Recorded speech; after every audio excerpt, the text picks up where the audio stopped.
Hello, you're watching DD News. I'm Preeti. With me is Chandrasekhar Joshi, and we're here to present In Focus, a program we get for you every day, wherein we discuss one aspect of the governance, one aspect of the economy, which will help in taking forward the dream of self-reliance or Atmanirbharta.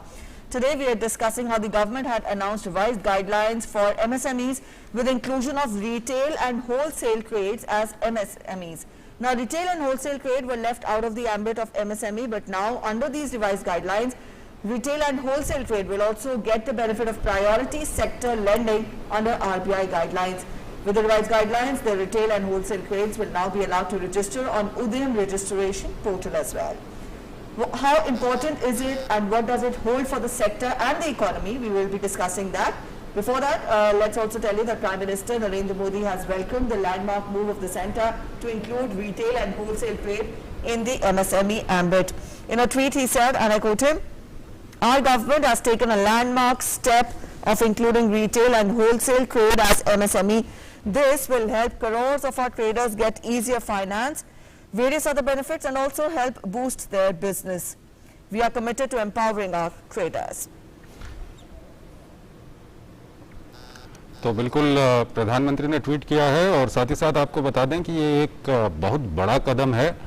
खुदरा और जो थोक व्यापारी हैं उनको इससे लाभ होगा और जो बताया गया है कि करीब 2.5 करोड़ खुदरा और थोक व्यापारी हैं जिनको इससे लाभ होने जा रहा है। इन खुदरा और थोक व्यापारियों को MSME में अब शामिल कर लिया गया है और इनको अब बैंक से प्राथमिकता के आधार पर ऋण भी मिल सकेगा। साथ ही साथ उद्यम पंजीकरण पोर्टल पर पंजीकरण भी इनका हो सकेगा। तो इन्हीं सब मामलों पे हम बातचीत करेंगे। हमारे साथ विशेष मेहमान यहाँ पर मौजूद हैं। हमारे साथ देवेंद्र कुमार सिंह हैं, additional secretary and development commissioner, ministry of MSME। हमारे साथ सुनील मेहता हैं, CEO हैं इंडियन बैंक्स एसोसिएशन के। हमारे साथ प्रवीण खंडेलवाल हैं, सेक्रेटरी जनरल हैं confederation of all India traders के। और अनिमेश सक्सेना भी हमारे साथ जुड़े हुए हैं, प्रेसिडेंट हैं FISME, the Federation of Indian Micro and Small and Medium enterprises. तो शुरुआत करते हैं और सबसे पहले हम देवेंद्र कुमार सिंह के पास चलेंगे। देवेंद्र जी, बहुत सरल भाषा में हमारे दर्शकों को समझाइए क्या कुछ इससे फायदा होगा और क्या कुछ कदम उठाए गए हैं। नमस्कार जी। बहुत ही बड़ा कदम है जो भारत सरकार ने लिया है। आपको याद होगा कि 1 साल पहले, करीब 1 साल पहले उद्यम रजिस्ट्रेशन शुरू हुआ था और MSME की परिभाषा में परिवर्तन किया गया था। उस परिवर्तन में हम लोगों ने टर्नओवर की लिमिट बढ़ाई थी, investment in plant and machinery की लिमिट बढ़ाई थी। उसका मेन मकसद था कि हमारे जो व्यापारी हैं, जो हमारे मैन्युफैक्चरर्स हैं, जो सर्विस प्रोवाइडर्स हैं, वो ग्रो कर सकें। और उसके बाद रिजर्व बैंक ऑफ इंडिया ने एक नोटिफिकेशन जारी किया, इसमें ये बताया कि प्रायोरिटी सेक्टर लेंडिंग लेने के लिए आपको उद्यम रजिस्ट्रेशन करना आवश्यक है। इस प्रोसेस में यह महसूस हुआ कि हमारे इकोनॉमी का एक बहुत ही अभिन्न अंग जो होलसेल और रिटेल ट्रेडर्स हैं, इसमें अभी सम्मिलित नहीं है। ये 2017 में इन लोगों को कुछ कारणों से अलग रखा गया था। तो उस चीज के लिए हमें बहुत सारे निवेदन मिले और लोगों ने ये हमारे गवर्नमेंट की ओर बताया कि इसको, इस सेक्टर को जोड़ना बहुत ही आवश्यक है। अभी MSME में जो टोटल 6.6 करोड़ MSME हैं जो कि हमारे GDP का 30% कंट्रीब्यूट करते हैं। 30% कंट्रीब्यूशन में करीब 2.2 करोड़ हमारे ट्रेडर्स हैं। तो अगर इनको हम प्राइवेट सेक्टर लेंडिंग में ले आए, जो कि हमारे बैंक का पोर्टफोलियो करीब ऑलमोस्ट 40% पोर्टफोलियो जो है हमारे ट्रेडर्स के लिए है, होलसेल ट्रेडर्स के लिए है।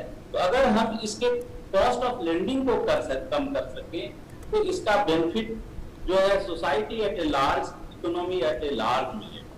तो इस चीजों को ध्यान में रखते हुए जो छोटे उद्योग हैं और जो बड़े उद्योग हैं उनको इस पद्धति में जोड़ा गया है और हम लोगों ने ये व्यवस्था की है कि ये लोग उद्यम पोर्टल पे अपने आप को रजिस्टर कर सके।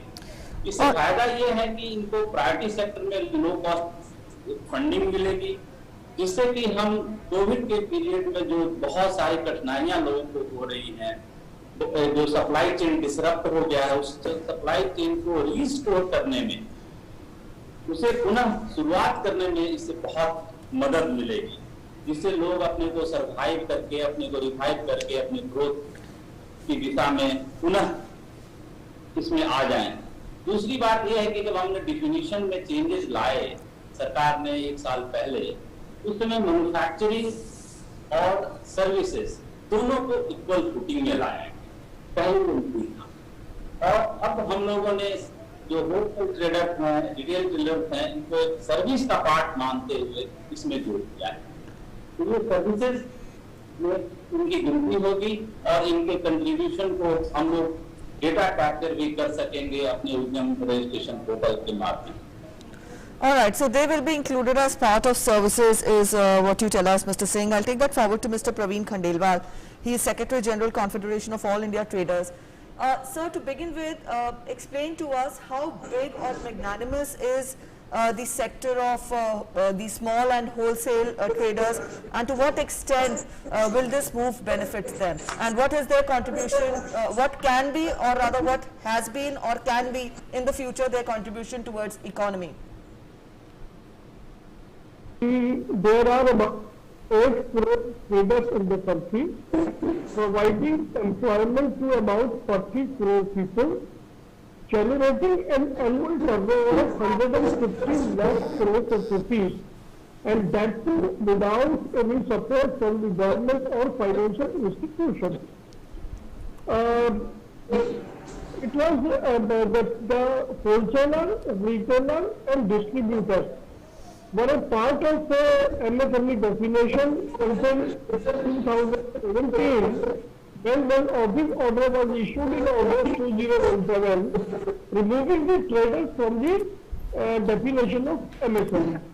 So from that day, we were indulging upon the government of India to include the traders. We need to understand one more important thing, that in 2006, the Act was notified as MSME, Micro, Small and Medium Enterprises. The word enterprises is very much important here.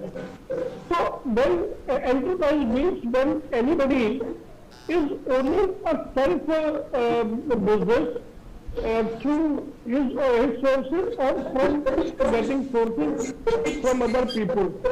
So therefore, the traders are duly categorized as enterprises, and they have the legitimate right to be included under the definition of MSME. Now finally, with the intervention of Shri Piyush Goyal, about a week back the decision was taken, and about this back it has been included, which is going to be a very, very large benefit for more than 8 crore traders. Now, after the inclusion of traders under MSME, we will be able to obtain requisite finances from the bank on production of Udyam Aadhaar. Udyam Aadhaar is the base document, and that too under priority sector lending, where the interest rate of from 1% to 1.5% is lower than the normal rate of interest. Not only this, the other very important aspect is that though there was no condition laid down in Mudra Yojana, but Praveen जी, आपसे हम बातचीत जारी रखेंगे। आपसे एक गुजारिश थी, आपके आसपास में मुझे लगता है या तो टीवी ऑन है या कुछ आवाज वहां से आ रही है, आप कृपा करके इसे बंद कर लीजिए। हम आपसे बातचीत अभी जारी रखेंगे। अनिमेश सक्सेना हमारे साथ जुड़े हुए हैं, प्रेसिडेंट हैं FISME के, the Federation of Indian Micro and Small and Medium Enterprises. Animesh ji, आप किस तरह से ये जो मूव है गवर्नमेंट ऑफ इंडिया का, किस तरह से इसको एक्सप्लेन करेंगे और कितना फायदा ये इन लोगों के लिए है जिनको इंक्लूड किया गया? इसमें क्योंकि 740 MSME इंडस्ट्रियल एसोसिएशन है पूरे हिंदुस्तान की, उसकी फेडरेशन है, उसकी तरफ से बधाई देता हूं और स्वागत करता हूं उस डिसीजन का। स्पेशली प्रवीण खंडेलवाल जी को बहुत मेहनत कर रहे थे वो कि इसको इंक्लूड कर दिया जाए, और वो फाइनली सरकार ने उनकी बात सुनी जी। लेकिन इसमें उनको जो डेफिनेटली एक फायदा होगा कि जो प्रायोरिटी सेक्टर लैंडिंग है उसमें, क्योंकि फाइनेंसेस की बहुत बड़ी दिक्कत थी जो छोटे रिटेल सेक्टर हैं, लेकिन इसमें कुछ एज ए मैन्युफैक्चरर हम लोगों के कुछ कंसर्न भी हैं जो हमने सरकार को लिखा भी है इसके बाद, कि जैसा कि हमारे एडिशनल सेक्रेटरी साहब ने भी कहा कि 6.6 करोड़ इस समय उद्योग आधार रजिस्ट्रेशन हो चुकी है जो कि प्राइमरली मैन्युफैक्चरिंग यूनिट्स की है, और जैसा खंडेलवाल साहब ने बताया करीब 10 करोड़ रिटेलर और होलसेलर हैं। तो अगर ये लोग भी आ जाएंगे तो ये फैमिली हमारी बहुत बड़ी लार्ज होने जा रही है।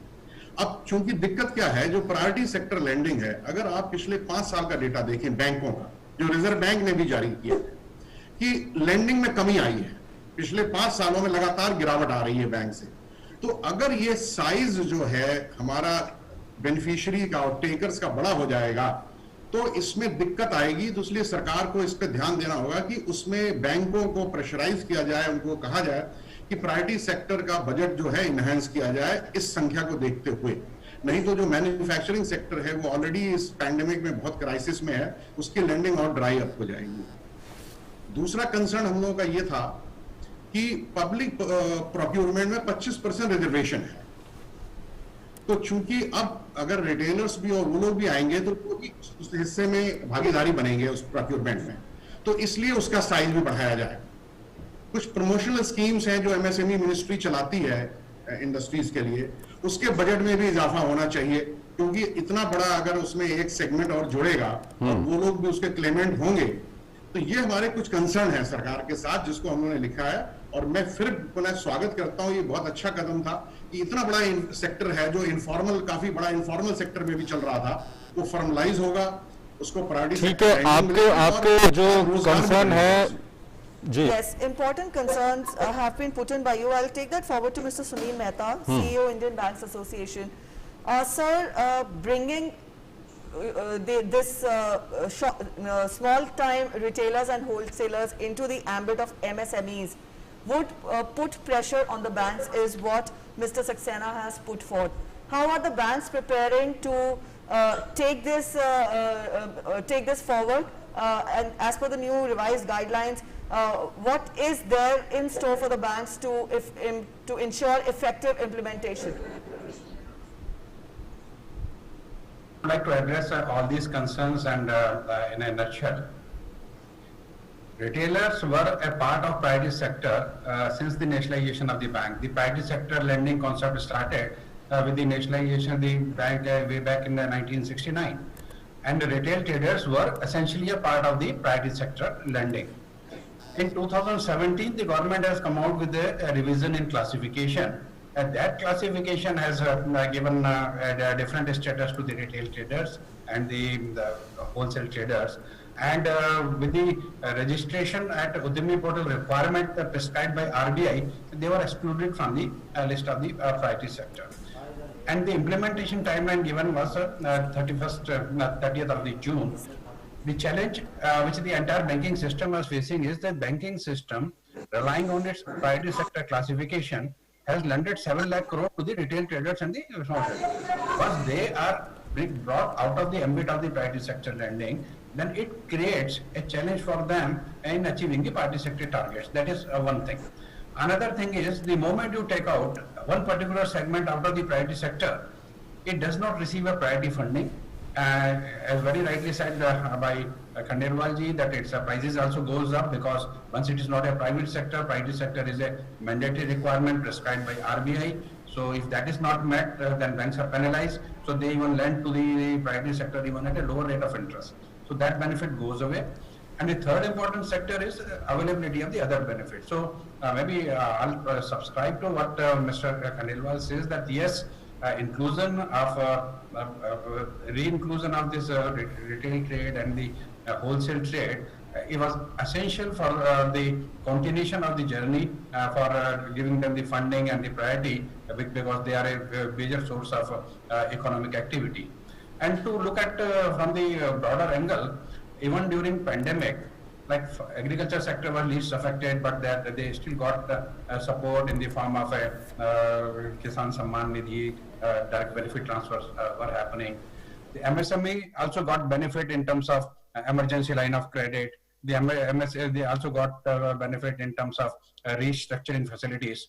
But so agriculture got the benefit, MSME got the benefit, the service sector, which is a part of the MSMEs, also got the benefit, but the traders were left out because they were not a part of the entire ecosystem.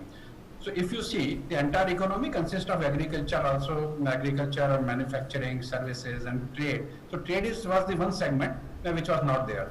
So this is a very welcome step that the government has decided to bring back the trading sector also into the ambit of private sector lending. This will provide a lot of encouragement to the lending community, the bankers, to provide funding to the retail trades and small finance. And so long as availability of funding is concerned, that's not a challenge. Bankers have sufficient liquidity right now. They are in a position to. Only thing is a right incentive. It will definitely propel the demand, and that will facilitate the lending to this sector by the banking system. So I don't find it's any challenge in this. What were expressed by Saxena ji that maybe the kitty is smaller. I don't think it is smaller because even emergency line of credit just few days back, Honorable Financial Minister has announced that the kitty has been increased from 3 lakh crore to 4.5 lakh crore. Maybe in times to come, this segment may also get benefit out of it. So I think it's not availability of fund is a challenge. It's basically giving a right tag, giving them the priority will definitely provide a incentive to the retail trade and the trading sector in general. All so right, that is so my perception assurance, about it. right. So assurance coming in there from the IBA. We'll continue this conversation, but at present we're heading for a short break. You're watching In Focus this afternoon, and In Focus today we are discussing the widening of the ambit of the MSMEs as the government has put forth the revised guidelines to include small retailers and also wholesalers under MSMEs. Stay with us, we'll be back after a short break.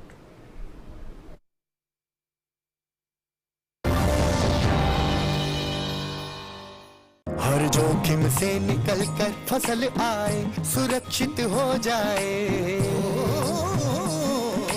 फसल बीमा से हर किसान अब आत्मनिर्भर हो जाए। अब सूखा पड़े या बाढ़ आ जाए, कोई डर नहीं। अब ओले पड़े या कीट पतंगे फसल खा जाए, कोई फिक्र नहीं। अब कैसी भी आपदा हमारी फसल पे आ जाए, क्षति होने पर हमारे दावों का उचित भुगतान मिलता है, क्योंकि हमने लिया है प्रधानमंत्री फसल बीमा। बुआई से फसल कटाई तक हर जोखिम का दावा, न्यूनतम प्रीमियम पर अधिकतम भुगतान का वादा। योजना से हर साल जुड़ रहे हैं 5 करोड़ से ज्यादा किसान। अब आपकी है बारी। नजदीकी कृषि कार्यालय, सहकारी समिति, बैंक शाखा, अधिकृत बीमा कंपनी या जन सेवा केंद्र में स्वेच्छा से करा सकते हैं पंजीकरण। फसल बीमा पोर्टल या फसल बीमा ऐप द्वारा भी किया जा सकता है पंजीकरण। प्रधानमंत्री फसल बीमा योजना, आपकी फसलों का संपूर्ण सुरक्षा कवच। कृषि एवं किसान कल्याण मंत्रालय, भारत सरकार। स्वागत है आपका ब्रेक के बाद, और अब हम बात करेंगे देवेंद्र कुमार सिंह, एडिशनल सेक्रेटरी हैं और मिनिस्ट्री ऑफ एमएसएमई में, उनसे हम बातचीत करेंगे। सर, अभी जिस तरह से हमने प्रवीण खंडेलवाल और दूसरे लोगों से हमने बातचीत की, तो कहीं ना कहीं एक तो ये निकल के सामने आया कि इसके बाद बैंकों के ऊपर बोझ बढ़ेगा, और दूसरा ये भी एक्सप्लेन करिएगा कि रिटेल और होलसेलर की अगर हम बात करें तो कोई लिमिट रखी है, कौन लोग इसके अंदर आएंगे, किस तरह से लोगों को इंक्लूड किया जाएगा? जो हमारे बैंकिंग एसोसिएशन के जो प्रतिनिधि हैं, उनकी बातों से मैं पूर्णतः सहमत हूँ, क्योंकि क्रेडिट प्रोवाइड करना अभी चैलेंज नहीं है। अगर हम आरबीआई का डेटा देखें तो दिसंबर 2020 में तक के लिए 17 लाख करोड़ रुपए आरबीआई ने टेंटेटिव फिगर किया था कि होलसेल ट्रेडर्स और रिटेल ट्रेडर्स के लिए रखेंगे। उसमें से केवल 11 लाख करोड़ ही यूटिलाइज हुआ है, तो there is a lot of gap. So already funds are available, credit window is available which can be utilized by this sector, and if there is a need government can always request RBI to revise that window. So we do not perceive it as a major challenge at all. The second is that yes, there is a limit. कौन से लोग इसमें registration कर सकते हैं? As per our definition, investment up to 250 crore rupees, which is the upper limit. So any entity which has a turnover of 250 crore or less can get registered as per the criteria in the Udyam portal. तो इसमें medium के लोग भी आ जाएंगे, छोटे व्यापारी आएंगे और खुदरे व्यापारी भी आएंगे। हम ये भी एक पॉइंट बताना चाहेंगे कि जो हमारा सेक्टर है उसका 90% सेक्टर माइक्रो सेक्टर है, जिसमें इन्वेस्टमेंट और टर्नओवर की लिमिट बड़ी कम है। Turnover less than 5 crore, 5 crore से नीचे के लोग जो है 90% है।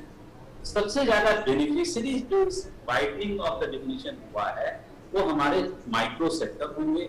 जो छोटे छोटे लोग हैं, जो कहते हैं ना नेबरहुड शॉप्स, उनको भी इसका बेनिफिट मिलेगा। जो हमको रोजमर्रे की चीजें सप्लाई करते हैं, बेचते हैं, ब्रेड बेचते हैं, एग्स बेचते हैं, हम जो राशन की सामान लाते हैं या क्लोथ्स लाते हैं, वो भी मर्केंडाइज शॉप्स हैं। तो उसकी बेनिफिट छोटे छोटे जो लोग हैं उनको बहुत ही ज्यादा इसका फायदा मिलेगा। ठीक है।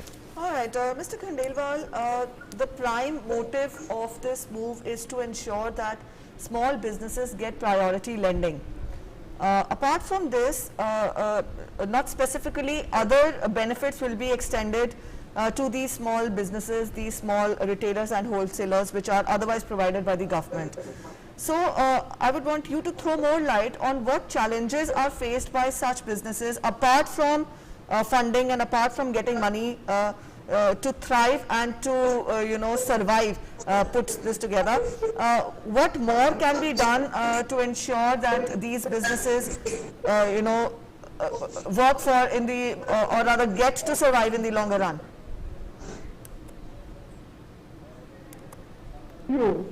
That the process of transformation of business has already begun in the country. And it is the time when we all need to closely watch all these developments and ask our respective constituents to adopt the changing method of business in India. That is what the Confederation of All India Traders is already doing across the country. But there are certain very critical other issues also besides obtaining requisite finance. The other thing is that this Udyog Aadhaar will also enable us to get the Mudra loan in a very seamless way, because under Mudra, traders are eligible to get loans up to 10 lakhs of rupees without any collateral security. But even though the banks were not issuing loans, but now I am sure that once Udyog Aadhaar is available, there will be no opportunity for the banks to say no to the traders. But beside all these things, there are 2-3 very critical points. One is the very lengthy credit period which is being enjoyed by the people in the business of the traders. Normally under MSME there is a provision for 45 days payment, and in lieu of this, if somebody fails, then thrice of the normal interest of bank is levied. Whereas in our case there is no such condition is applied. With the result, not only the private people, but even from the government departments and government offices, we are not getting our payment even in 90 days. So that is creating a big roadblock for the financial sector to remove. Point number 2 is the procurement of the material. The government departments do procure material, but no preference is given to the traders. Those who are supplying goods essentially with the specifications, and even when they are economical, but the administrative system is as such that the economic supplies are always overpowered by certain best people, those who are working in the administration. The third very important issue is integration of more than 28 types of licenses into one license. The traders are subject to around 28 types of licenses. We have already working with the Ministry of Commerce to get one license like we get Aadhaar card. So that one license should be sufficient for opening any shop or opening any retail outlet. You need not to take so many different licenses and shop and establishment license, then trade store license, then there are plethora of laws. Likewise, more than 35 types of acts, laws are governing the retail. We have asked government to simplify all these multiple laws, and the laws which have become redundant should be removed. This is what Prime Minister Mr. Modi is speaking every time for ease of doing business. The entire business system is so complicated and is operating under a cobweb which needs to be liberated. On the other side, the e-commerce, the unethical practices in e-commerce is posing a big challenge, not only to the traders but even our small industries also. So therefore, recently the government has come out with certain rules. What we look that these rules should be implemented as early as possible, and government of India should not follow dictate of all these companies who are having money and muscle power. Likewise, there are many issues which needs to be resolved. And I am sure that under the leadership of Honorable Prime Minister Mr. Narendra Modi, who is very closely wedded with the trading community, we have seen him working in Gujarat also when he was there as Chief Minister, and in almost more than 6 years time of the current regime, he has also always favored the small traders. But unfortunately, the bureaucratic system is working in a fashion which goes against the clarion call of Prime Minister Mr. Narendra Modi. So therefore now the time has come that a special priority should be given to the retail trade, which is providing 40 crore employment in the country and generating 115 lakh crores of rupees of annual sales. All right, having said that, and with this I will sum up my argument. The biggest challenge is, as Mr. Saxena was rightly saying, that around 95% of business is being conducted in informal sector. We have to bring this informal sector into formal sector. Yes, bringing informal sector into formal sector is of concern. Mr. Singh, how would you address this? Because most of these retailers and wholesalers are part of the unorganized sector. Bringing them along with the MSMEs, how is it, because they will have to face competition with regard to the existing MSMEs as well as competition with the online selling companies. Having said that, what preparations or what has been done on part of the ministry to ensure that a level playing field is provided to these specifically small time retailers and wholesalers when they become part of the MSMEs? Yes, actually, this will help in the formalization of this sector. And to get registered on the Udyam portal, you require only an Aadhaar number and a PAN card. So, and the total process is totally paperless. There is no fee, and one can go to the udyamregistration.gov.in on that portal, and with these two numbers, Aadhaar number and your PAN number, one can get registered in flat 10 minutes. So this process is, once you become a part of the ecosystem which is known as Udyam registration. It provides you a permanent business number, and this number can be utilized by banks to provide you credit under the formal sector. Now, up to 40 lakhs of turnover, there is no need to have your GST registration. So, people should not worry that, to start with, they require GST and registration. No, that is not required. Up to 40 lakhs turnover, government has exempted. So, if you cross that limit, then one has to take the GST and registration.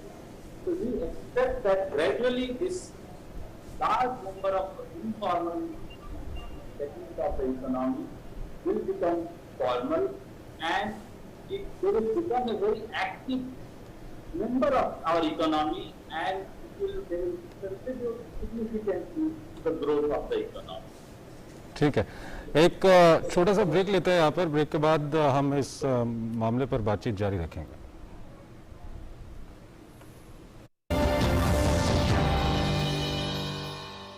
घर की सारी चीजें महंगी हो जरूरी है, उम्दा हो बहुत जरूरी है, लेकिन घर का जो सीमेंट है ना वो बहुत उम्दा होना चाहिए। जैसे वंडर सीमेंट, भाई उसकी क्वालिटी और टेक्नोलॉजी के चर्चे हैं वर्ल्ड में। आप हमारे घर कॉन्ट्रैक्ट ले लीजिए। मैं कॉन्ट्रैक्टर नहीं, वकील हूँ। वंडर सीमेंट, जब भी आए भला कर जाए। हर जोखिम से निकल कर फसल आए, सुरक्षित हो जाए। फसल बीमा से हर किसान अब आत्मनिर्भर हो जाए। अब सूखा पड़े या बाढ़ आ जाए, कोई डर नहीं। अब ओले पड़े या कीट पतंगे फसल खा जाए, कोई फिक्र नहीं। अब कैसी भी आपदा हमारी फसल पे आ जाए, क्षति होने पर हमारे दावों का उचित भुगतान मिलता है, क्योंकि हमने लिया है प्रधानमंत्री फसल बीमा। बुआई से फसल कटाई तक हर जोखिम का दावा, न्यूनतम प्रीमियम पर अधिकतम भुगतान का वादा। योजना से हर साल जुड़ रहे हैं 5 करोड़ से ज्यादा किसान। अब आपकी है बारी। नजदीकी कृषि कार्यालय, सहकारी समिति, बैंक शाखा, अधिकृत बीमा कंपनी या जन सेवा केंद्र में स्वेच्छा से करा सकते हैं पंजीकरण। फसल बीमा पोर्टल या फसल बीमा ऐप द्वारा भी किया जा सकता है पंजीकरण। प्रधानमंत्री फसल बीमा योजना, आपकी फसलों का संपूर्ण सुरक्षा कवच। कृषि एवं किसान कल्याण मंत्रालय, भारत सरकार। आज करोड़ों सपनों को हौसला मिला है मुद्रा लोन से। नमस्कार, मेरा नाम शेषाद्री है। मैं वशिष्ठा एंटरप्राइजेज नाम की एक कंपनी चला रहा हूँ। हाल ही में कोरोना की वजह से अपने कलीग्स को सैलरी देने तक के पैसे नहीं थे। तब मेरे मैनेजर ने मुझे प्रधानमंत्री मुद्रा योजना के बारे में बताया कि ये कम ब्याज के कोलेटरल फ्री लोन है। ये मुझे बहुत ही आसानी से मिल गया। आज हम बहुत ही अच्छी स्थिति में हैं। प्रधानमंत्री मुद्रा योजना। मुद्रा योजना के कोई ब्रोकर या एजेंट नहीं है। स्वागत है आपका ब्रेक के बाद, और हम बात कर रहे हैं एमएसएमई के अंतर्गत अब थोक और खुदरा व्यापारियों को भी शामिल कर लिया गया है। काफ़ी फायदे इसके थोक और खुदरा व्यापारियों को होंगे। अनिमेश सक्सेना हमारे साथ जुड़े हुए हैं, प्रेसिडेंट हैं FISME के, the Federation of Indian Micro and Small and medium enterprises के। अनिमेश जी, अभी तक हमने जो बात की कि एक बार जिस तरह से मिस्टर सिंह ने भी बताया कि किस तरह से व्यापारियों को अपने को रजिस्टर करना है पोर्टल पे, अब जो व्यापारी हैं थोक और खुदरा वाले, वो अपने आप को पोर्टल पे रजिस्टर करते हैं, उसके बाद लोन लेने जाते हैं। लोन उनको प्रायोरिटी के बेसिस पे मिलेगा, लेकिन और क्या क्या फायदे उनको होंगे एक बार जब वो अपने को रजिस्टर करवा लेते हैं? देखिए, उसमें दो चीजें हैं कि जब वो अपने को रजिस्टर कराएंगे, अभी तक जो इन्फॉर्मेशन आई है, जो ऑफिस मेमो इशू हुआ है इस डिसीजन के लिए, उसमें अभी सिर्फ प्रायोरिटी सेक्टर लेंडिंग के लिए ही है वो। अगर मेरे ख्याल से हमारे एडिशनल सेक्रेटरी साहब इस चीज को कंफर्म करेंगे, अभी उसमें और कोई चीज उसमें ऐड नहीं करी गई है। और प्रायोरिटी सेक्टर में मेरा एक कंसर्न है अभी भी। सुनील जी ने बताया banks are flush with funds, we also know banks are flush with funds, but if you see the data, the manufacturing MSME sector की जो फंडिंग हो रही है पिछले 4-5 सालों से कंसिस्टेंटली वो कम होती जा रही है, क्योंकि banks are over cautious in funding the MSMEs, क्योंकि उनके जो नॉर्म्स हैं वो इतने स्ट्रेट जैकेटेड हैं, एक्सेल शीट बेस्ड हैं, एसएमए नॉर्म्स, कि उसमें वो लोग एलिजिबल ही नहीं हो पाते। और यही चीज मुझे लगता है खतरा कि शायद रिटेल सेक्टर में जब ये लोग इनफॉर्मल से फॉर्मल में आएंगे, अपना रजिस्ट्रेशन कराएंगे, तो वो नाम को भी गवर्नमेंट को देखना पड़ेगा कि बैंकों को इंस्ट्रक्शन जाए कि आप लोग कुछ अपना जो क्राइटेरिया है, जैसे एक रेटिंग सिस्टम है अभी हिंदुस्तान में कि जो रेटिंग कंपनियां हैं, बैंक्स रेटिंग के लिए इंसिस्ट करता है आपको, वो रेटिंग कंपनियों के नाम लार्ज कॉर्पोरेट के लिए भी वही है और एक एमएसएमई के लिए भी वही है। वैसे अभी माननीय जो हमारे एमएसएमई के मंत्री जी हैं, गडकरी जी, उनका एक स्टेटमेंट आया था कि शायद वो एमएसएमई के लिए नए क्रेडिट नॉर्म्स गवर्नमेंट उस पर काम कर रही है, वो जरूरी है। नहीं तो प्रायोरिटी सेक्टर लैंडिंग जिसका मेन बेनिफिट रिटेल सेक्टर को मिलना है। ठीक है अनिमेश जी, आपके जो भी कंसर्न थे और जो आपने बताया कि लैंडिंग के अलावा और क्या कुछ हो सकता है, हम देवेंद्र कुमार सिंह जी से ही ये सवाल पूछते हैं। सर, आपने अनिमेश जी को सुना होगा, क्या कुछ कहना चाहेंगे इस पर? मैं दो चीजें और इसमें ऐड करना चाहूंगा। एक तो प्राइवेट सेक्टर लैंडिंग के बारे में हम लोगों ने बात किया है, दूसरा है मुद्रा लोन। तो ये जो ट्रेडिंग कम्युनिटी है वो बहुत ही आसानी से मुद्रा लोन का लाभ ले सकेगी। जितने भी रिटेल और छोटे लोग हैं जिनकी रिक्वायरमेंट 25 लाख रुपए तक लोन की है, वो बहुत ही आसानी से मुद्रा लोन लेंगे और उनकी बेनिफिट मिलेगा। तीसरा है एक CGTMSE, हम लोगों की कोलेटरल फ्री स्कीम है जो हम सिडबी के द्वारा चलाते हैं। उसमें 2 करोड़ तक कोलेटरल फ्री लोन मिलता है, तो उस लोन के पोर्टफोलियो में भी हमारे जो ट्रेडिंग कम्युनिटी है वो उसका लाभ ले सके। All right, Mr. Sunil Mehta, the crux of the revised guidelines is that these small and retailers and wholesalers will be given facilitated with priority lending. Explain to us what is exactly priority lending, because once these are included into the MSME sector, I've put this question earlier also, for a bank to give a loan to a business, what are the criteria that you look for, because the business has to be promising enough to repay back to the bank. So when we talk of specifically these small and wholesaler retailers and wholesalers, they will have to compete with already established companies or in the MSME sector as well. So how are banks also going to provide a level playing field for these small retailers and wholesalers when they are in the ambit of MSMEs? बहुत अच्छा प्रश्न किया और मैं इसको बहुत सीधे तरीके से समझाना चाहूंगा।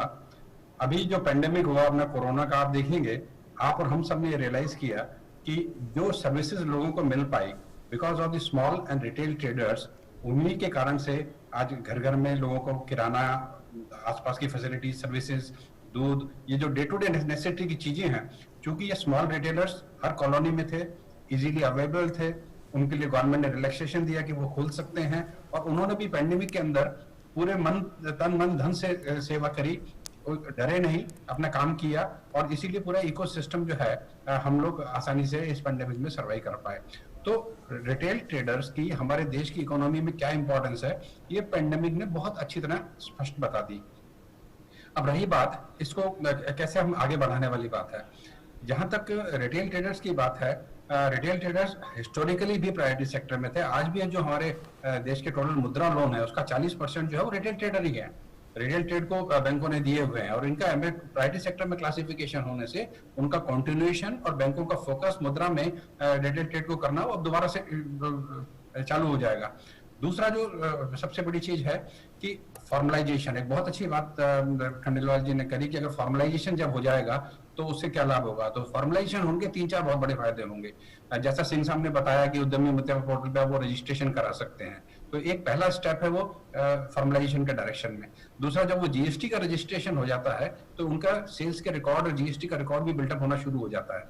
जब आपके पास में एमएसएम का रजिस्ट्रेशन होगा, आपके पास में जीएसटी का रजिस्ट्रेशन होगा, तो ऑनलाइन लोन की सुविधाएं जो बैंकों ने शुरू कर दी, आपने देखा होगा प्रधानमंत्री जी ने भी एक योजना शुरू करी थी 59minutes.com के माध्यम से इन प्रिंसिपल एमएसएमई लोन्स के सैंक्शन की।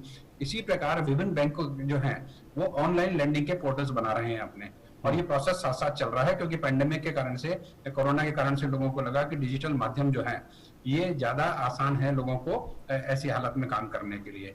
तो इसलिए जब ये चीजें आगे बढ़ रही हैं तो जिस रिटेलर ट्रेडर के पास में जीएसटी का रजिस्ट्रेशन होगा, जिसके पास में एमएसएमई का उद्यमी पोर्टल पर रजिस्ट्रेशन होगा, वो फॉर्मल सेक्टर में आ जाएंगे और उनको ऑनलाइन माध्यम से बैंकों का आसानी से लोन मिल जाएगा। तो उनको बैंकों में आने जाने की जो दिक्कत है या ट्रांसपेरेंसी भी होगी सिस्टम में। जैसे आप जानते हैं कि कोई भी चीज अगर सिस्टम बेस्ड होती है तो आदमी देख सकता है कि मेरी एप्लीकेशन का स्टेटस क्या हुआ, मुझे लोन मिलेगा या नहीं मिलेगा, एक टाइम लिमिट्स होगी, टर्न अराउंड टाइम को भी डिसाइड किया जा सकेगा। So this will help in doing the ease of doing business. तो लैंडिंग प्रोसेसेस को डिजिटलाइज करके ये जो स्मॉल एंड मीडियम सेक्टर है इसको सारे बैंकिंग सिस्टम जो है वो सपोर्ट करने की पूरी तैयारी कर रहा है। दूसरी बात जो मैं कहना चाहूंगा कि अभी बहुत सारे बेनिफिट्स ऐसे हैं जो एमएसएमई को अवेलेबल हैं और ट्रेडर्स को नहीं है। तो उसमें से कुछ बेनिफिट हो सकता है जब उनको सरकार ने स्वीकार कर लिया है कि वो एमएसएमई में के पोर्टल पे लेके आएंगे, तो कुछ बेनिफिट्स हो सकता है कि उनको भी आने वाले वक्त में एक्सटेंड हो। जैसे इमरजेंसी लाइन ऑफ क्रेडिट है, जैसे रिस्ट्रक्चरिंग की फैसिलिटी जो अभी एमएसएमई में अवेलेबल है। रिजर्व बैंक ने एमएसएमई को रिस्ट्रक्चरिंग की फैसिलिटी दी है कि अगर उनके वर्किंग कैपिटल को हम रीअसेस करते हैं तो वो रीअसेसमेंट जो है वो डाउनग्रेडेशन या रिस्ट्रक्चरिंग नहीं माना जाएगा, क्योंकि उसमें जो लीड टाइम है। और जैसा अभी थोड़ी देर पहले ही खंडेलवाल जी ने कहा कि अभी जो बहुत बड़ी प्रॉब्लम ट्रेडर्स के साथ में आई है वो यही है कि उनका जो वर्किंग कैपिटल साइकिल है वो बड़ी हो गई है। पहले जो अब दुकानें जो कि हफ्ते में 2 दिन खुलती हैं, 4 दिन खुलती हैं या कम टाइम के लिए खुलती हैं, तो जितनी सेल्स होती थी उससे कम होती हैं। तो इन्वेंट्री है जो पहले 15 दिन रखी जाती थी, अब वो 30 दिन रहती है, 45 दिन रहती है या ज्यादा टाइम रहती है, तो उनकी वर्किंग कैपिटल रिक्वायरमेंट बढ़ती हैं। तो अगर ये फैसिलिटी इस सेक्टर को भी मिलती है तो उनको इस पेंडेमिक के टाइम में सरवाइव करने के लिए बहुत अच्छा मौका मिलेगा। तो ये एक बहुत अच्छा कदम है कि अगर एमएसएमई में अगर उनको आपने रजिस्ट्रेशन दे दिया और सरकार ने इस दिशा में और रेगुलेटर ने इस दिशा में सोचना शुरू किया तो इस सेक्टर को बहुत बड़े रिलीफ मिलने वाले हैं। और उससे सबसे बड़ा एडवांटेज ये होगा कि जो स्ट्रेस है इस पीरियड में उन्होंने महसूस किया है उसको भी रिजॉल्व करने का एक मौका आ जाएगा। ठीक है। बात जो है जी तीसरी बात जो इसके अंदर है कि जो रिटेल सेगमेंट है, जैसा आपको बताया कि नंबर के हिसाब से भी और एम्प्लॉयमेंट जनरेशन के हिसाब से भी ये अपने जीवन का अभिन्न हिस्सा है। तो इस सेक्टर को जो अभी लेफ्ट ओवर हो गया था उसको मुख्य धारा में लेके आने से I think they will get a parity and equity besides other sectors like agriculture, MSME, services. So now the trade will also be a part of it, they will join the entire ecosystem. So ये एक बहुत अच्छा step है government का और इससे पूरे sector को बेनिफिट मिलेगा। ठीक है, एक छोटा सा ब्रेक ले लेते हैं यहाँ पर। ब्रेक के बाद प्रवीण खंडेलवाल साहब आपसे हम जानेंगे कि और क्या कुछ आगे इसमें किया जा सकता है।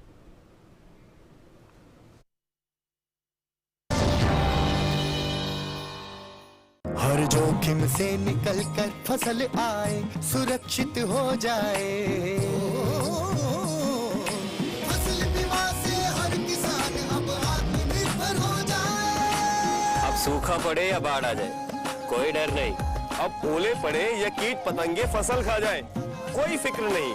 अब कैसी भी आपदा हमारी फसल पे आ जाए, क्षति होने पर हमारे दावों का उचित भुगतान मिलता है, क्योंकि हमने लिया है प्रधानमंत्री फसल बीमा। बुआई से फसल कटाई तक हर जोखिम का दावा, न्यूनतम प्रीमियम पर अधिकतम भुगतान का वादा। योजना से हर साल जुड़ रहे हैं 5 करोड़ से ज्यादा किसान। अब आपकी है बारी। नजदीकी कृषि कार्यालय, सहकारी समिति, बैंक शाखा, अधिकृत बीमा कंपनी या जन सेवा केंद्र में स्वेच्छा से करा सकते हैं पंजीकरण। फसल बीमा पोर्टल या फसल बीमा ऐप द्वारा भी किया जा सकता है पंजीकरण। प्रधानमंत्री फसल बीमा योजना, आपकी फसलों का संपूर्ण सुरक्षा कवच। कृषि एवं किसान कल्याण मंत्रालय, भारत सरकार।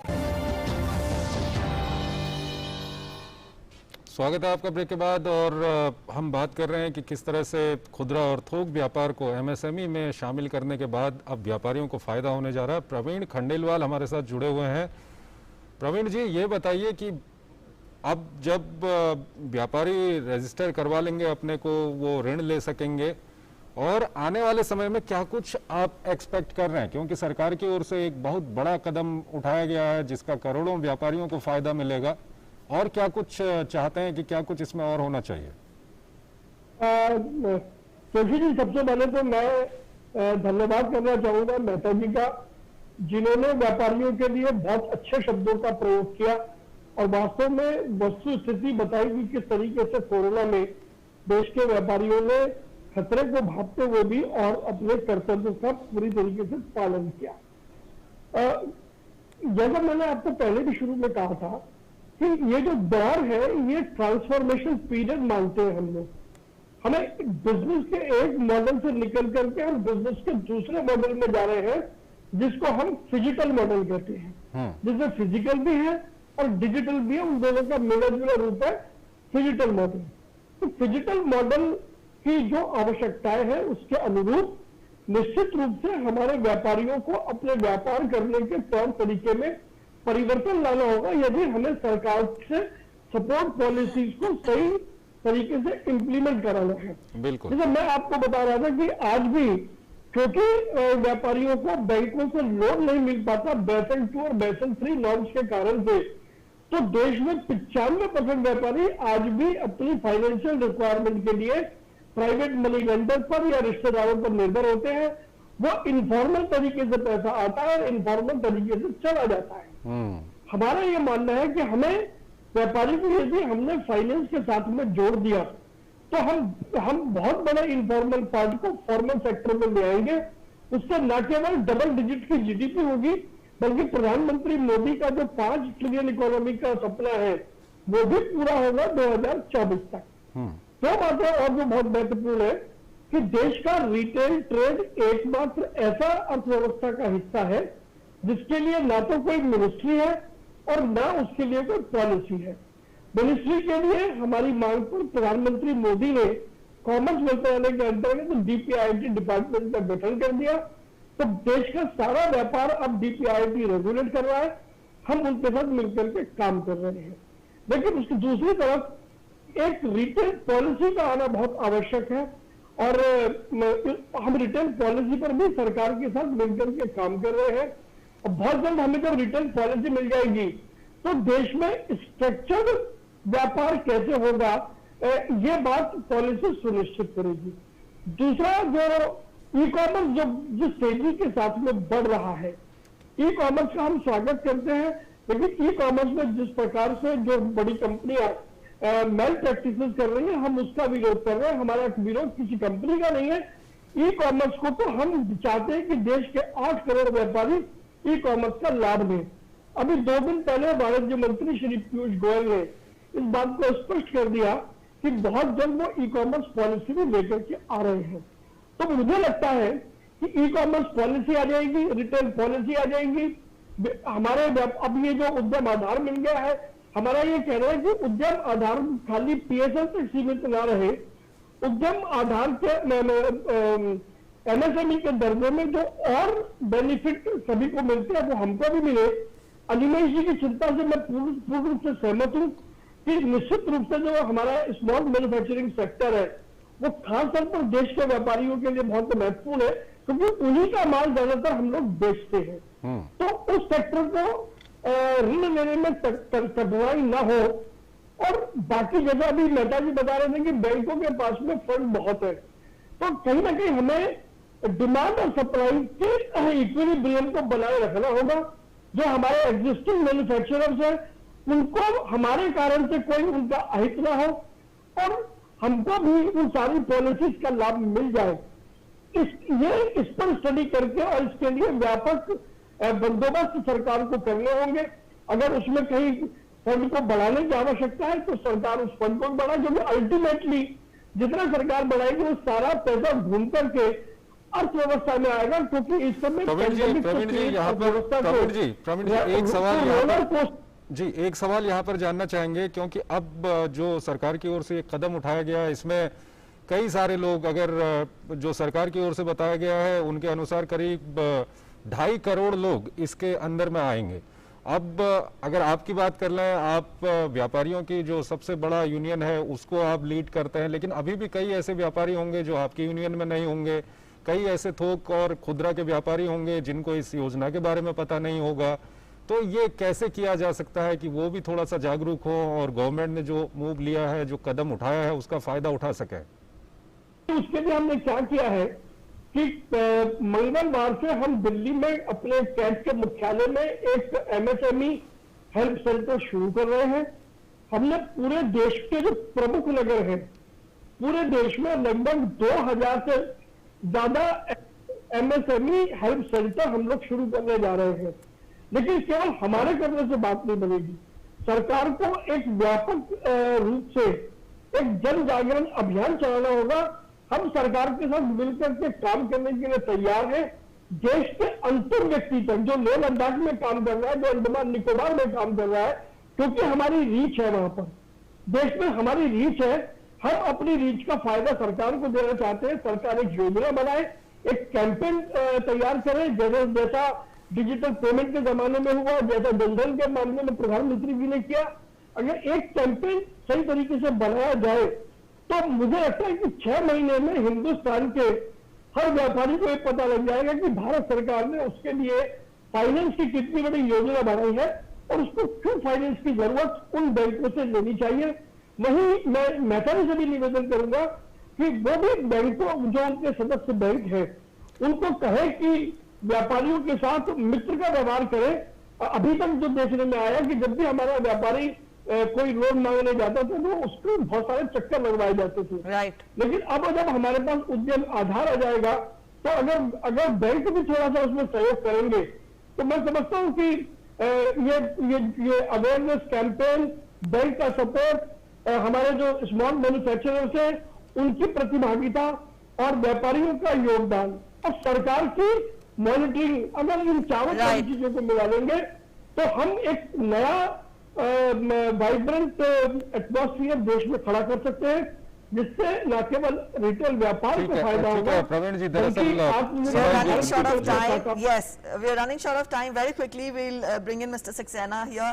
Mr. Saxena has closing comments. You tell us further, how can this sector be strengthened? We've seen elaborate measures have been taken by the government to ensure, the businesses in these sector improve, thrive, and survive as well. So, your take on in fact, your take on the road ahead, on how that is to be taken forward so that this sector is further strengthened. In brief.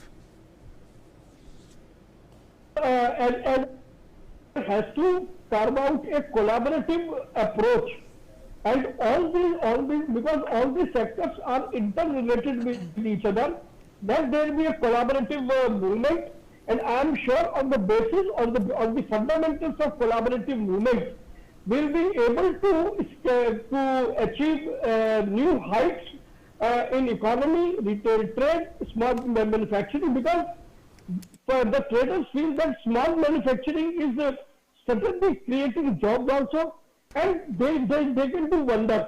We need to empower them with requisite technology. We need to empower them with requisite ठीक है प्रवीण जी, दरअसल बिल्कुल हमारे पास समय खत्म हो गया है प्रवीण जी, और एक बार अंत में हम देवेंद्र कुमार सिंह हमारे साथ जुड़े हुए हैं, additional secretary and development commissioner है मिनिस्ट्री ऑफ एमएसएमई के। देवेंद्र जी, कई सारे जो थोक और व्यापारी हैं वो आपको इस वक्त सुन रहे होंगे, क्या कुछ उनको कहना चाहेंगे आप, किस तरह से उस ये जो मूव लिया गया है गवर्नमेंट की ओर से इसका फायदा उठाएं? आपके माध्यम से हम एक रिक्वेस्ट करना चाहेंगे कि जो भी हमारे व्यापारी हैं वो गवर्नमेंट का जो पोर्टल है, उद्यम पोर्टल, उस पर आएं और अपना रजिस्ट्रेशन कराएं। और रजिस्ट्रेशन बहुत सिंपल है, सिर्फ आधार और पैन कार्ड की आवश्यकता है। और मैं आपको यही बताऊंगा कि पिछले 2 दिन में ऑलरेडी करीब 5000 व्यापारियों ने ऑलरेडी रजिस्ट्रेशन कर दिए हैं 2 दिन में, और लोगों में काफी उत्साह है। और इस प्रोसेस को इसका एक पार्टनरशिप बने और एक साथ मिलकर के हम अगर आगे चलें तो देश के विकास में बहुत ही योगदान कर सकें। All right, we'll end this program and this discussion on this note. Thank you so much all of you for joining us this afternoon on In Focus. And in Focus today we discussed how important has this step been in including the small time retailers and wholesalers into the ambit of MSMEs, and how through priority lending these businesses can survive and also thrive and revive. बिल्कुल, तो इसी के साथ इस कार्यक्रम को यहीं पर समाप्त करते हैं। नमस्कार। नमस्कार।